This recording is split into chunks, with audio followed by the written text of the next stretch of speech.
Boleh kenalan nggak ini? Siapa ini? Nathanael. Boleh kok. Boleh izin share screen juga enggak? Boleh, Buat boleh. sekalian. Jadi member ASIS 27 Februari 2024. Mungkin sedikit perkenalan, saya mahasiswa S1 toh semester 7. Oke. Ngambil teknik sipil. Belajar-belajar dan kebetulan juga dapat beasiswa dari kampus 10 juta itu. Karena jadi mahasiswa terbaik di tahun pertama. 27 Februari itu kan saya dapat beasiswa 10 juta. Terus Ya. uang pribadi saya itu saat itu sekitar 2 sampai 3 juta. Saya juga sempat utang dulu sama orang tua 6 juta Bang. Oke. Iya. Supaya sambil bisa investasi Bitcoin, tapi juga kepingin komitmen belajar di Akademi Bitcoin itu. Dan off-nya ya ini, uangnya memang naik tapi IP-nya turun, tapi Oke. bersyukur sih. Jadi kamu Nah, bahkan kamu bikin ini chart ya. dan 100 juta rupiah pertamanya puji Tuhan kok sejak 27 Februari 2024 1,5 tahun. Kamu kayaknya cocoknya jadi pekerja dulu. Ya, kamu jadi pekerja dan kamu fokusin sama investasi itu. Cari high paying jobs ya. Kalau misalkan harus ke luar negeri ya nggak apa-apa ya, karena masih muda.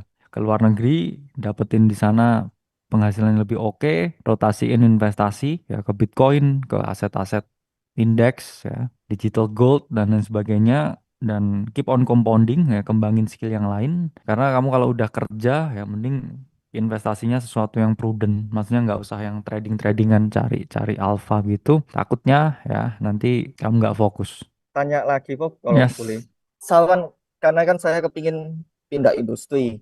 Karena ya, kalau teknik sipil kan menurut saya, mungkin saya masih terlalu awam ya. Tapi menurut saya industrinya cenderung lambat, tidak secepat perkembangan industri kripto atau finance itu. Nah itu bagaimana ya cara saya pivotnya itu. Sedangkan jadi kalau ini, jadi apa rumput tetangga itu selalu kelihatan lebih hijau ya. Ketika semua orang berbondong-bondong ke sini ya mungkin kamu harus kayak stay on your lane ya. cuma Ya, kan kalau saya lihat harus butuh modal yang besar juga sama koneksi yang apa ya kuat supaya bisa menangin tender itu.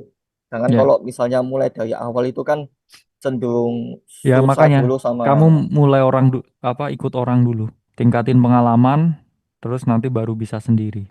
Karena nggak ada yang kayak sesuatu yang besar itu kalau nggak dimulai dari hal yang kecil. Jangan gengsi ya buat kerja sama orang. Cari iya pengalaman Bob, dulu sebanyak-banyaknya. Karena kamu pinter dan kamu suka belajar orangnya. iya Bob Jadi harus kayak gini. jadi saya masih percaya, masih optimis ya kamu bisa.